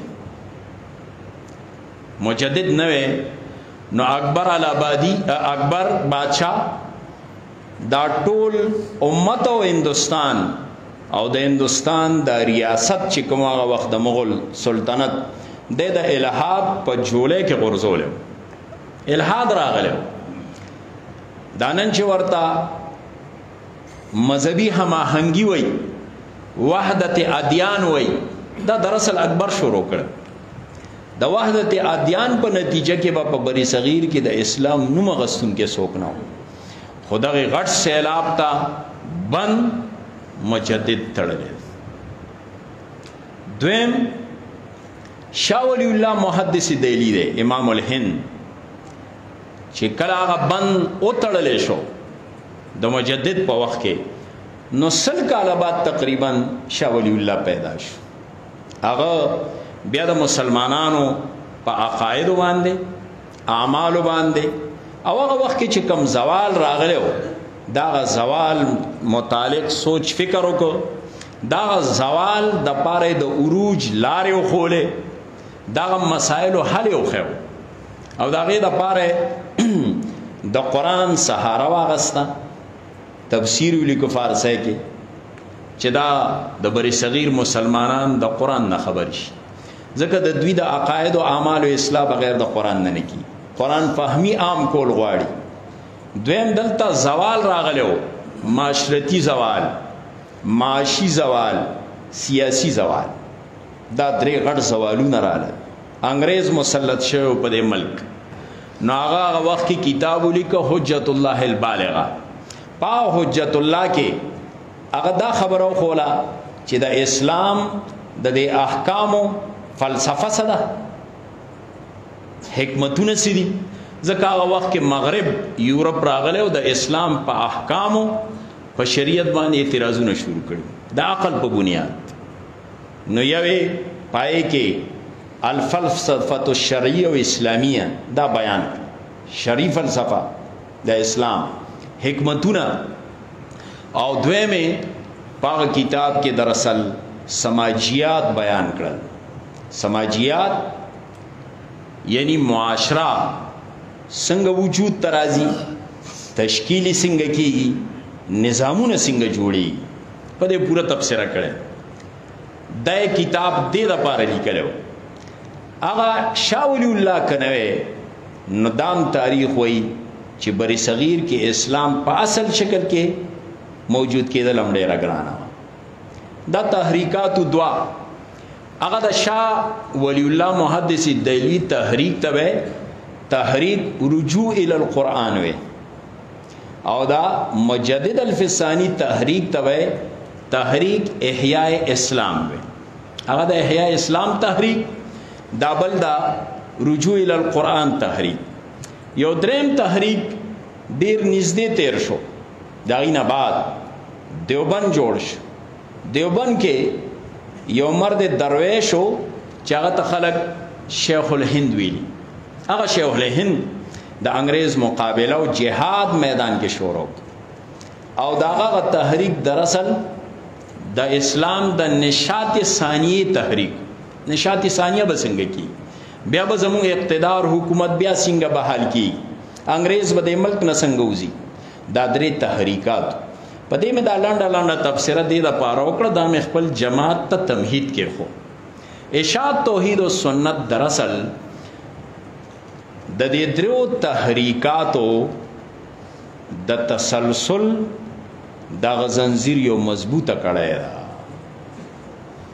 اشاعت توحید و سنت دراصل د مجدد الفسانی د احیاء اسلام د شاه ولی الله محدث دهلوی د رجوع الی القرآن او د شیخ الهند دا تحریک نشاط ثانی د اسلام وارث جماعت او تنظیم دا حادثاتی نه راغله مونږ د مجدد الفسانی وارثانیم مونږ د شاه ولی الله وارثانیم مونږ د شیخ الهند وارثانیم او د شیخ الهند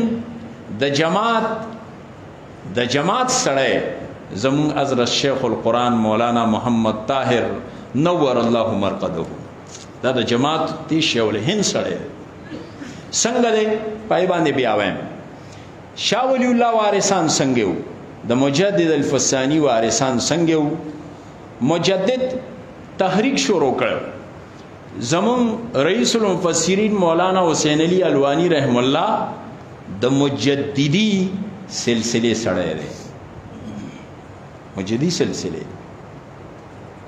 مولانا ابو الحسن ندوی تاریخ دعوت و عزیمت کی لیکلی و جلد دی ټول علماء سره شتا کتلې به کم جلد چې هغه په مجدد لیکلی دی پای کې یو ځای کې چې د مجدد تحریک ټول بیان کړی دی اخر کې یو ځای کې وای چې دی وخت کې دا جمله یاد ساته به وګوره زیغه مفهوم بیانو دی وخت کې د مجددی سلسله امین او وارث مولانا حسین علی او داغه منتسبین دي دا څوک یادای دا مونږ یادای اشاعت توحید و سنت یادای دا مونږه سي داوا نه لرو دا د بری صغیر مورخ او له مفکر زمون بارک داری کړي چې دی وخت کې د مجدد الفسانی وارث او امین مولانا حسین علی او داغه منتسبین مولانا حسین علی څوک دی او داغه منتسبین څوک دی اشاعت توحید و سنت مونږ داغه وارثانی شاه ولی الله محدث دهلی زمون د قرآن او د حدیث سند دی بلکې زمون سند بری صغیر کې بشاه ولی الله ودری او بیا هغه سند صرف سند نه الحمدلله زمون د شيوخ خصوصا د حضرت شیخ القرآن رحم الله سند دا عالی سند دی د خپل هم عصر په میدانو منځ عالی سند ځکه هغه د مولانا حسینی رحم الله شاګرد مولانا حسینی رحم الله د مظهر نانوتی شاګرد مظهر نانوتی رحم الله برای راز د شاه اسحاق شاګرد د نور منځ کې شاه عبد الغنی واسطه راځي دلته واسطه نشته موږ د قرآن او حدیث دا فهم د قرآن او د حدیث د علم وارثان د شاه ولی الله او په عالی سند سره الحمدلله پاتې شو شیخ الهند نن نور خلق د شیخ الهند نوملی پای باندې ووټ نوٹ حاصلې مو یې وارثان تاسو نه تاسو دغه د تحریک نه خبرم نه په بل طرف رواني دغه وارثان مونږ یو او د شیخ الهند وراثت مونږ ته د حضرت شیخ القرآن رحم الله په ذریعہ باندې د شیخ القرآن رحم الله دو استادان یو حضرت مدنی حسین احمد مدنی رحم الله دویم امام انقلاب مولانا عبید الله سیندی رحم الله دا دواړه د شیخ الهند صرف شاگردان نه با اعتماد شاگردان دون اعتماد چې په دې دوه داسې ببل چا باندې نشته اعتماد دومره چې پاغه مسند درس او حدیث باندې مدنی کې ناس او د سیاسی کارونو لپاره با اعتماد شاگرد سیندیو چې د ټولو نه دراز او انتهایی نازک مرحله براله نو شیخ الهند با आवाज سیندی تکو کابل ته لګلو شاګردان ډیرو سیندی وی ما ته پته نه و زه ما ته आवाज وکړو ما ته وی کابل تزا خو نمه ته دا تاسو کړی چې سلا ولی وی صرف ما ته وی کابل تزا یو جوړه جامه مې راغسته روان شوم 15 کاله کابل کېوم 15 کاله بعد ما ته پته ولګی چې استاد صلی الله علیه وسلم کار مې الته 15 کاله بعد شروع شو او ټول دراز باز خبره اترې امام انقلاب مولانا سیندی سروي او د سیندی او د مدنی با اعتماد شاگرد زمون ستاسو شیخ القرآن نور الله مرقده محمد طاهر نور الله مرقده دا داغي وارث دی. مونږ ځکه وایو چې د جماعت شیخ الهند خلق مونږ یو، هغه مشن مونږ سره دی. او بیا دنیا ولیدل د قرآن فهمه تحریک په دې ملک کې چاو چلاو، پنځپیرو چلاو، اشاعت توحید و سنت چلاو. نن که د چا پلاس کې قرآن دی نو بنیاد اشاعت او دا دارالقرآن، یا به قرآن د مشر شیخ نویلی رحم الله، یا به د موجوده شیخ مدذیل والی نویلی. قرآن چې نن سو کلاس کې را دي سلسله اولټوي اشاعت ته بزی اگر که په خله نه وي، خو قرآن فهمی بغیر د اشاعت او د اشاعت د شيوخونه کېدی نشي. ځکه په دې بری صغیر کې د تفسیر دوه غټ منهج دي او ټول بری صغیر کې په دغه منهج باندې تفسیر لګیا دی بیانېږي. یو د امام انقلاب مولانا عبید الله سیندی منهج دی، او دویم د مولانا حسینی مولانا الوانی صاحب، او چاغې کې تجدید نکار او اضافه زمون شیخ القرآن رحم الله کړی. نن سبا دغه هغه چلیږي، هغه دواړه را جمع کړي دنیا ته پیش کړي. ځکه د پنځپیر درس او د پنځپیر قرآن فهمی انقلابی ده. زنده جمده قرآن ویلی کی، قرآن هر څوک وایي، ترجمه مر څوک وایي. الحمدلله د اشاعت والا قرآن جمده قرآن زمانه سره لګي، معاشره سره لګي. خبره ماده کولا چې موږ د دې دریو تحریکات وارثان یو، مو حادثاتی سور نیو پیدا. ابله خبره چې څوک نن دا خبره کوي اشاعت والا دیوبندیان ندي، مو وتنه ته ځان ثابت کړي دیوبند دی. زما خو قرآن حدیث فقه په سند سره دغه اکابرین ته تللی دا. فقه او حدیث او قرآن می سکه چې زما د تنظیم هم س شجره نسب شته دی، سند شته دی، ما ته بیان ته ما ته بیان ستا د کم ځای نه دی. خو بهرحال خبره مې دا کوله چې دا زمونږ تاریخي تسلسل دی. دا د خپل ارکانو ته پوخ کې هسې نه چې خلک ورته یې تاسو نه یې په دې پوه کې. دا زمونږ غټه دعوه ده. مونږ بنیادی طور اشاعت توحید و سنت د قرآن و سنت کار کوي، خو لیکن د قرآن سنت خو زمونږ اصل الاصول دي، بنیادونه دي. خو د قرآن و د سنت تشریحات هغه مونږ مشایخ مونږ ته ښودلي دي او زمونږ علما هم کوي او خپلو شاګردانو عوامو ته هم ښایو. د قرآن سنت هغه تشریح کم چې د اهلسنت والجماعت ته، کم د علماء احناف دا، او کم د اکابرین دیوبند دا زمونږ مسلکی رخ هم دی. مسلکی رخ دا دی د اشاعت توحید و سنت مسلکی رخ، اهلسنت والجماعت، علماء احناف او دیوبند دا زمونږ مسلکی رخ دی. دایر نه کې کله کله بعضې مونږ کې را پیدا شي خپلو شیوخو سره څه صحبت قربت نه او دعوت اشاعت کې سبل سبل شروع کی. نه زمونږ رخ دا دی، دا رخ به نه روي. دا مونږ ته دې پنځپیر خولی دی، دا مونږ ته زمونږ تمام شیوخو خولی دی. رخ زمونږ دا دی مسلکی رخ، اهلسنت والجماعت، حنفیت او دیوبندیت، دا زمونږ رخ دی، مسلکی رخ دی. بهرحال دا خو ما یو خبره وکړه تاریخي تسلسل باره کې. دویمه خبره د رخ یو خبره دا ده، خو د رخ نه علاوه زمونږ د اشاعت توحید و سنت تحریکی تنظیمی فلسفه سره، فلسفه د تنظیمونو تحریکونو په دوه موقعو باندې متعین کی. یا کله چې د تنظیم او تحریک بنیاد خوسته شي هغه وخت کې دا فلسفه متعین شي، او یا چې کله زوال راشي او د زوال نه بعد داغه وخت مقتدر طبقه کینی او د زوال نوزی وروج طرف تزین او بیا ځان له فلسفه متعین کی. دا دوه موقعي وي. زمونږ د اشاعت توحید او سنت فلسفه سره تنظیمی فلسفه، تحریکی فلسفه، ځکه تنظیمونه څومره چې دي په دې ملک یا دنیا کې، نو دا یو فلسفي روخي ست تحریکونه هغه دي چې هغه صرف مزاحمتي دي. څه مزاحمتي تحریکونه، څه غیر مزاحمتي وي، څه مزاحمتي کې عسکري وي، څه غیر عسکري وي. بیا غیر مزاحمتی کې صدای صرف اصلاحی او صرف پر امن تحریکونه. اشاعت توحید و سنت څنګه دی؟ اشاعت توحید و سنت په دې معنا باندې مزاحمتی دی چې د هر منکر رد بکې. عسکری نه دی. دا مطلب نه چې جهاد نه منو. رخ زمون عسکری اصل نه دی. کله چې جهاد راغی او جهادونو اشاعت توحید و سنت پکې ساغست د وخلی با، خو اصل فلسفه عسکریت نه دی. مزاحمت دی د منکر رد. او دویم دروخ حصہ هغه دا اصلاحی. اصلاح د عقاید او د اعمال او د معاشره. او دغه روح زمون فلسفه زمون د تنظیم در اصل تعلیم، دعوت او اصلاح. ما چې کوم آیات لوستو هم په یو مقصد لوست.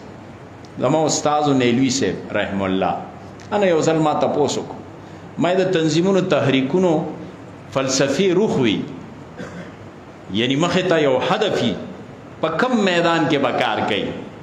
زمون د کار دایره سره د میدان نو نیلوی صاحب رحم الله د آیات ولوس. ربنا وبس فیهم رسولا منهم يتلو عليهم آیاتک ويعلم الكتاب والحکمت ويزکیهم.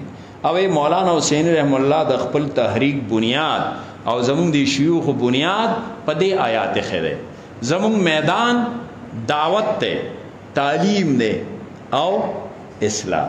د قاسم وخت اوس مونږ چې څومره کارونه وکاو، لاهه عمل جوړو، علاقو کې، یونټو کې، حلقو کې، ضلعو کې، نو زمون تمام منصوبه بندي با د دې درو خبرونه تاریخ.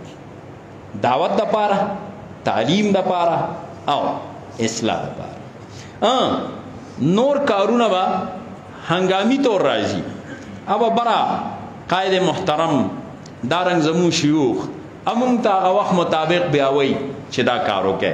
خو چې کله هغه حادثاتی خبر رااله او مونږ وکړو واپس به خپل رخ ته راځو.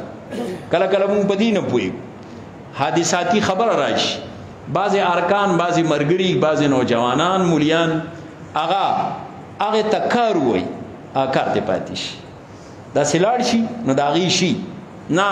کار زمون اصل رخ داره.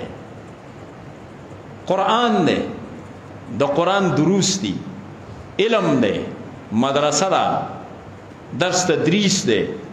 دارنګ د قرآن په ذریعہ باندې د خلکو د عقاید او اعمال او معاشره اصلاح دا، دعوت دی. دا اصل زمون رخ دی. زمون ټول مهنتونه صلاحیتونه دې د پاره به صرف کی. او کله چې د وخت او حالاتو مطابق حادثاتی سه مسله رااله، منکر راغې، نو اکابرین مشاعر قائد محترم امون تروخ اوخی اخوالار شي بیا واپس راځو. بعضی مرګري په دې نه پوهیږي چې اخوالار شي دا غیش واپس خپل مقصد ته نه راځي. د دې داسې مثال له سړی لاهور ته ځي، ګاډي کې کېناس، مقصد لاهور دی او پلار کې چرتا قیام او طعام کې ودرې، د هوټل کې ودرې، ضرورت د پاره منزل کو شو، چیر هوټل کو شو، وی یاره د هوټل خو مې خوښ شو، اول ته بیا کینی ا سفر پریدي نه ته به پوي وې کنه پوي به او ضرورتو نو ضرورت او مقصد پیژندل غواړي. کله موږ ضرورت نه مقصد جوړ کو نو زموږ مهنتونه صلاحیتونه په نورو شینو لګي. اصل رخدار دغه موږ دلته په دې پنځپیر کې او دارنګ پولیو شو خو سره زده کړې دغه شی دا بنیاد د زموږ، دا مقصد د زموږ. مقاصد او تر اعظم مقاصد بنیادی طور چې څونه موږ د مشایخو نه زده کړی یا د شيوخو په حالات زندګي او کتابونو کې کتلی یا زموږ د اشاعت توحید او سنت دستور دی، منشور دی. زموږ په وخت کې نوجوانان توحید او سنت دستورو نن سبا د طلباو غم شایع شوی دی. نو غټي 15 خبرې اسیم مونږ پنځپریانیو نو بس دا 15 خبرې دي بنیادی. لاندې دې کې زیلی ډېرې خبرې شته. اوله خبره هغه دا توحید مسله بیانول او داغه مقابل کې د شرک د غلط او عقاید تردید توحید.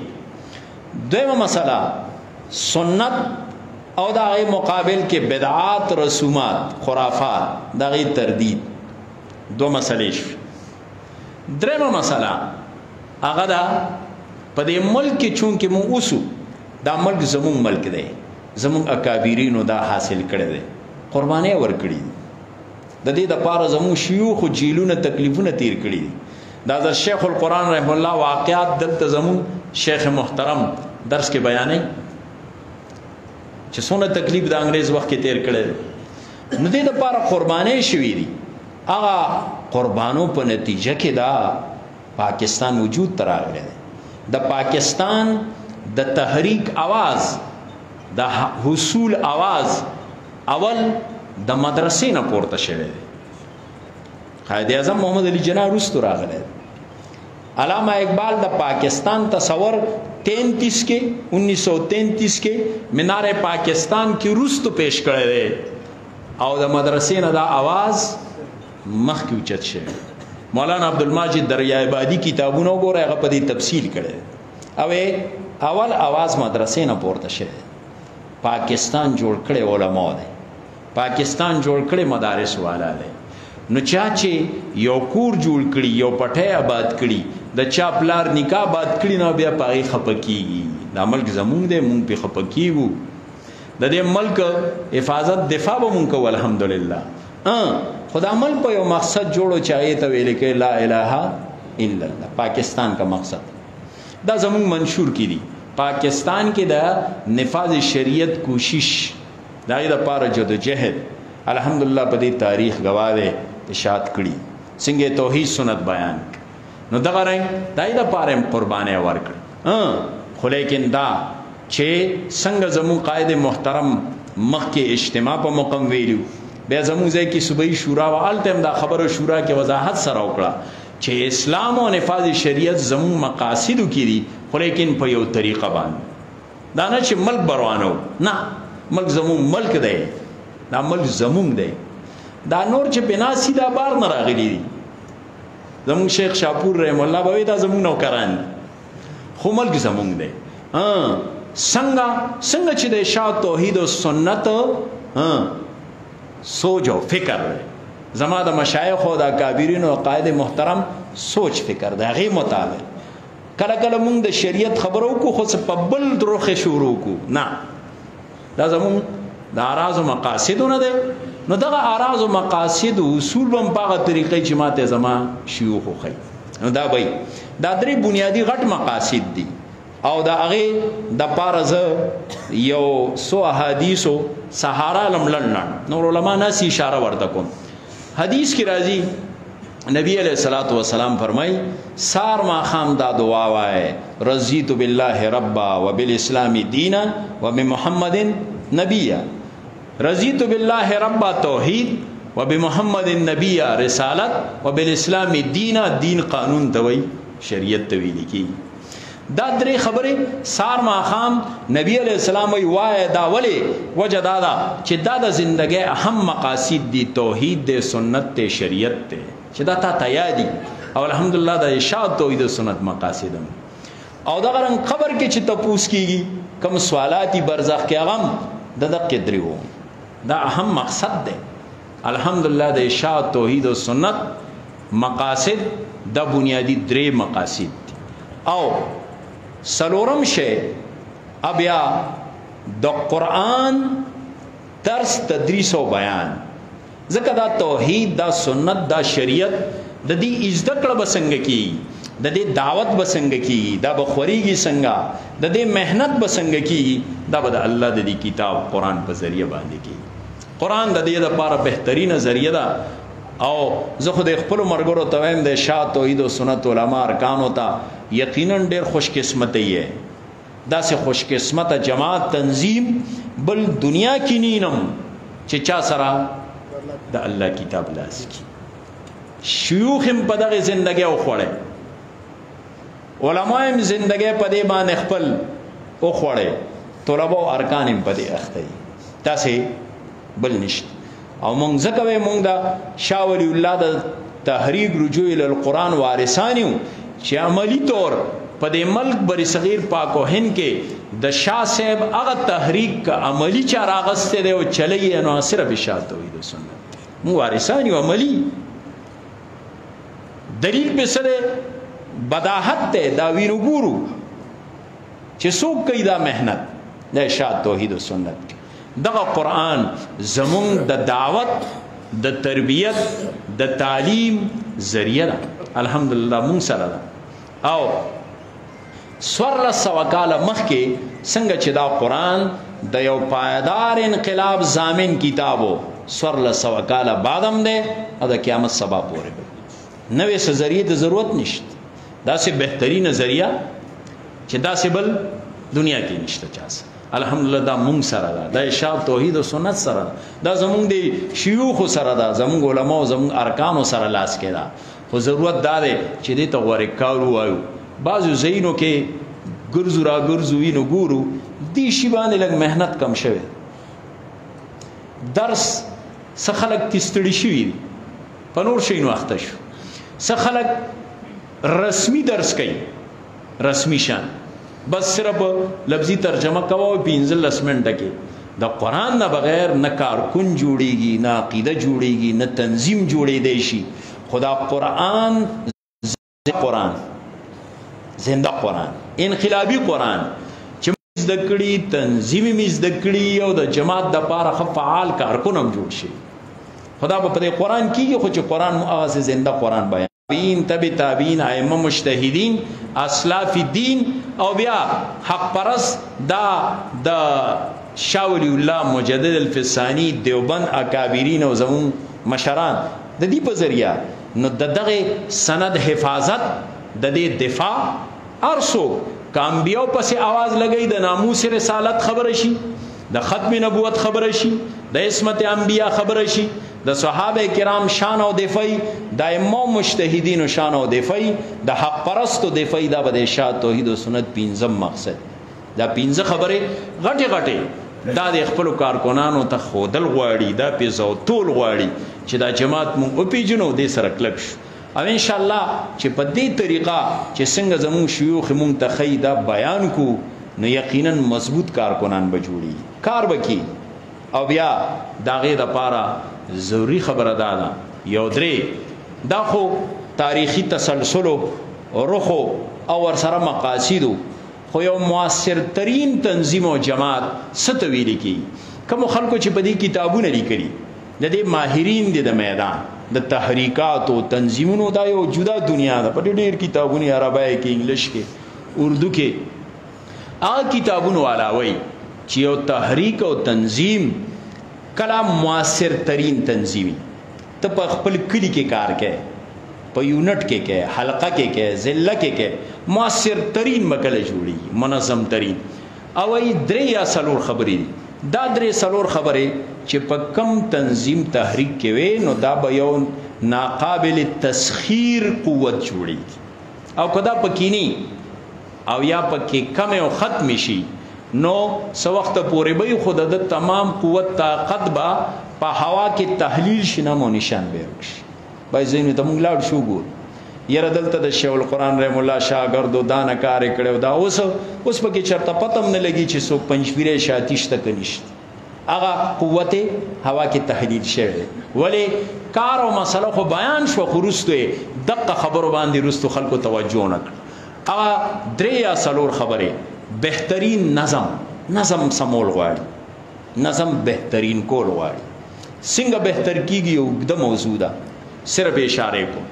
دویم شی اده تربیت ارکان چې د ارکانو تربیت دا زمونږ حضرت شیخ او زمونږ دی ناظم صاحب دی دا یو ډیر بهتر سوچو کو زمونږ تاسو د پاره چیرې کینو س تربیتی کنونشن شي د تنظیم خبرې وشي د مسلې د توحید سنت خبره خو درسونو کې کیږي خو تنظیمی خبره خپل ارکان او مرګرو سره وشي.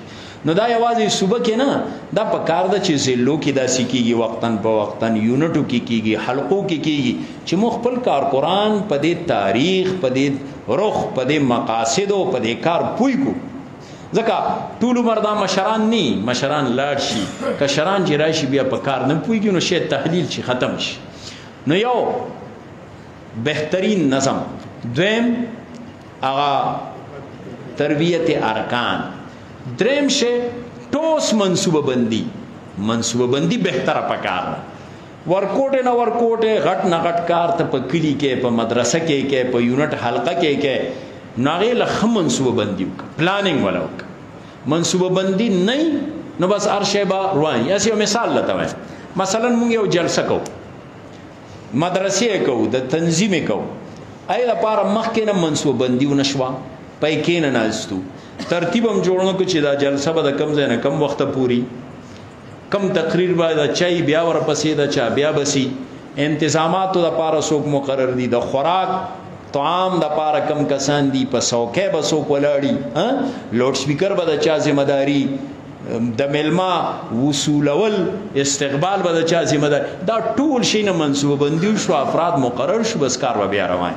بعض ځایونو ته موږ لاړو شو نو ملګري جلسه خو وکړي خو لیکن هېڅ نظم یې نه، شعر څه ګډوډ شي، نو جلسه خو شوه خو دې دپاره مخکې ټوس منصوبه بندي نه ده شوې. دا ما یو څه مثال ووی، داسې د هر شي دپاره نو ټوس منصوبه بندي کوه، دې سره به دا شی صحیح طریقې سره بر وخت روان. او څلورم شی مؤثر ترین دعوت. دعوت زمون مؤثر ترین، زمون دعوت بعض ځایونو کې مؤثر ترین نه، هغه دعوت خپل مؤثر کول غواړي. داسې مؤثر دعوت چې مونږ یې چاته پیش کو، هغې دپاره مونږ سره الفاظ، مونږ سره دلایل، مونږ سره انداز داسي چې سړی مونږ ته کینی، که جډ زمیدارو چې هغه رانه د هغه په ژبه کې متاثر شي، تعلیم یافته طبقه وه چې د هغه اسلوب مونږ زده کړي، او که عالم او طالب دی چې د هغه اسلوب مونږ له راځي، داسې مؤثر دعوت هم وي. او د دعوت مؤثر کولو بیا ډېرې لارې او طریقې دي. کله چې دا څلور خبرې وي، دعوت هم مؤثرو، د ارکانو تربیتو، منصوبه بندي بهتره وه، او نظم چې دی نو بهترینو.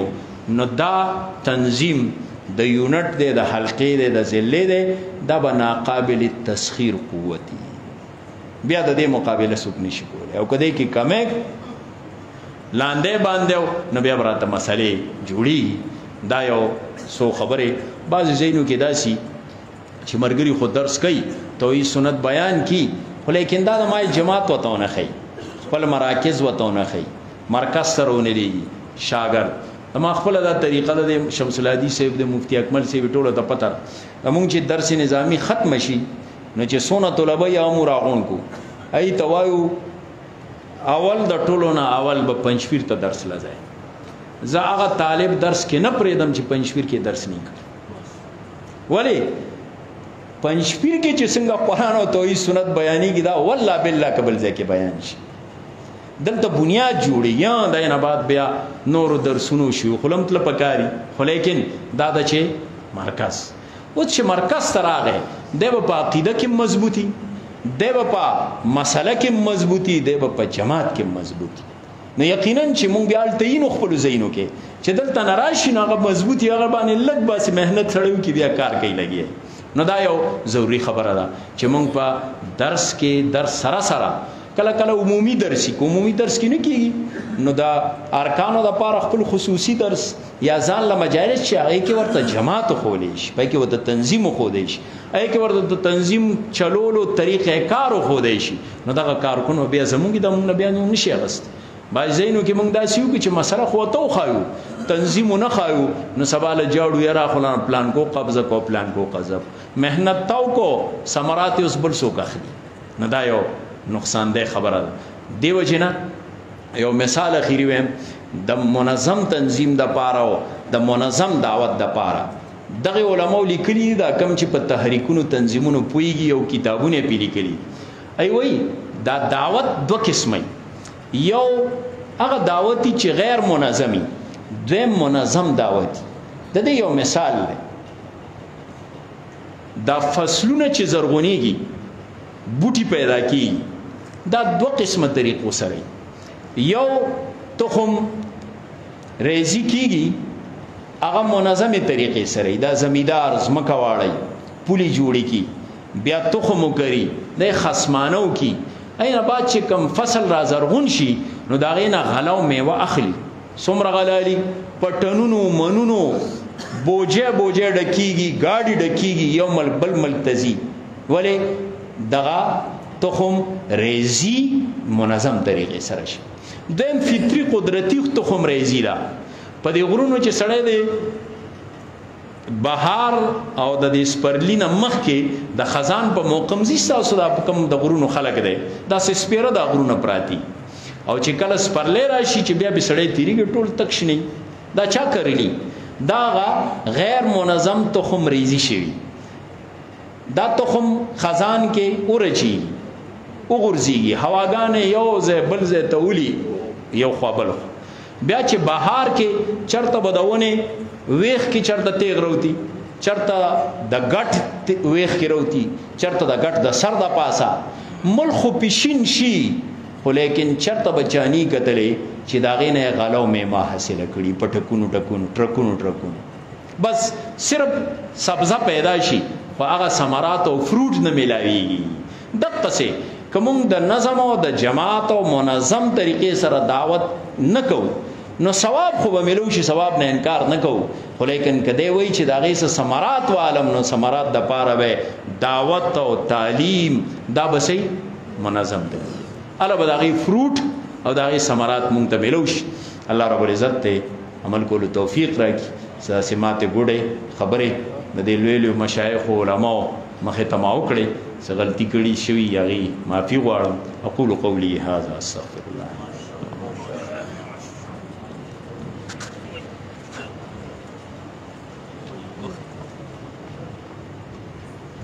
ورسه کسان خبره کوي ما اشاره ورته کوي د دعا غلې کې ناس دی هم کراشي یا بار دی یا دی فرش راته کسان نه لچ ناس دی پکې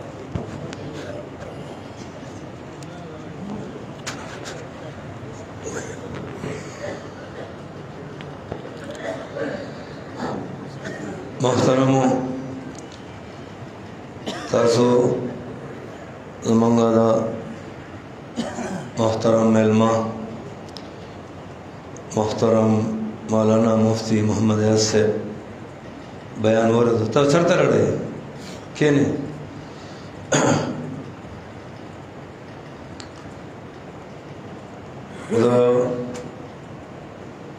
یو بل د دې کنونشن چې هغه هم د دې یو حصہ ده زمونږ ورور هغه محترم ورور چې تاسو ټول هغه پیژنئ چې هغه د جماعت د کار سره سره زمونږ په دې مرکز کې بیا خصوصا رمضان شعبان او رمضان او شوال د درې میاشتې تقریبا هغه دلته خدمت کوي د طلباو د هغه مختلف طریقو سره کوم ځایونو ته لیږي یا نور د هغه کوم ضرورتي کوم خبرې د هغه مطابق هغه ټول کارونه هغه پوره کوي او د هر شیخ صاحب سره د هغه ډېر وخت تیر شو رابطه دا تعلق ته دا غي نڅ تجربه هم اي حاصل کړی دي سبق عبرت او دا غي نصيحتونه هغه غشتي دي او د جماعت په کار کې د تنظیم په کار کې دفتری کار کې دا غي کافي وخت شو جماعت کې کافي وخت شو نو هغه ته موږ یو موضوع ورکړل ده مرکزیت اتفاق او اتحاد او د دې سره سره تړلې خبره هغه ان شاء الله مختصر بیان کوي زمونږ ورور محترم حضرت مولانا عتیق الله صاحب ابا سندی مدذله ټول مرګرو ته درخواست دی چې اطمینان سره کینی او دا غي د تجربه خبره مرکز کې د خدماتو په وجه چې الله رب العزت تکم صلاحیتونه ورکړي دي ان شاء الله دا غنا منګه مستفید شو کوم موضوع چې دا پاره باندې ان شاء الله دی خپل مقاله او خپل بیان هغه پیش کړي دعوت ورکو محترم رور مولانا عتیق الله ابا سندی صاحب ته چې هغه راشي او خطاب وکړي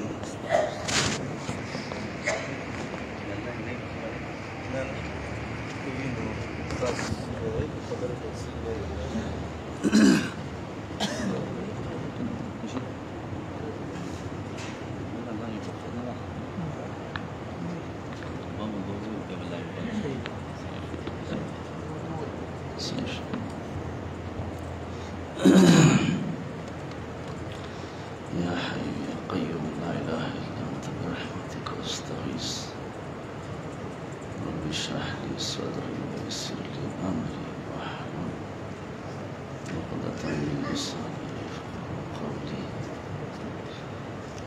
دا لا یو که بند شي نو ښه به دی.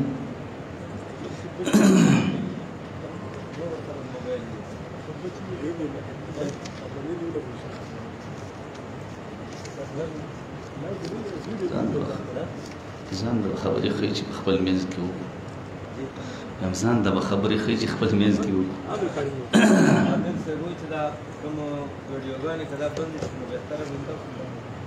شخصي ځان ته کوي خیال لایو دی نه چلیږي.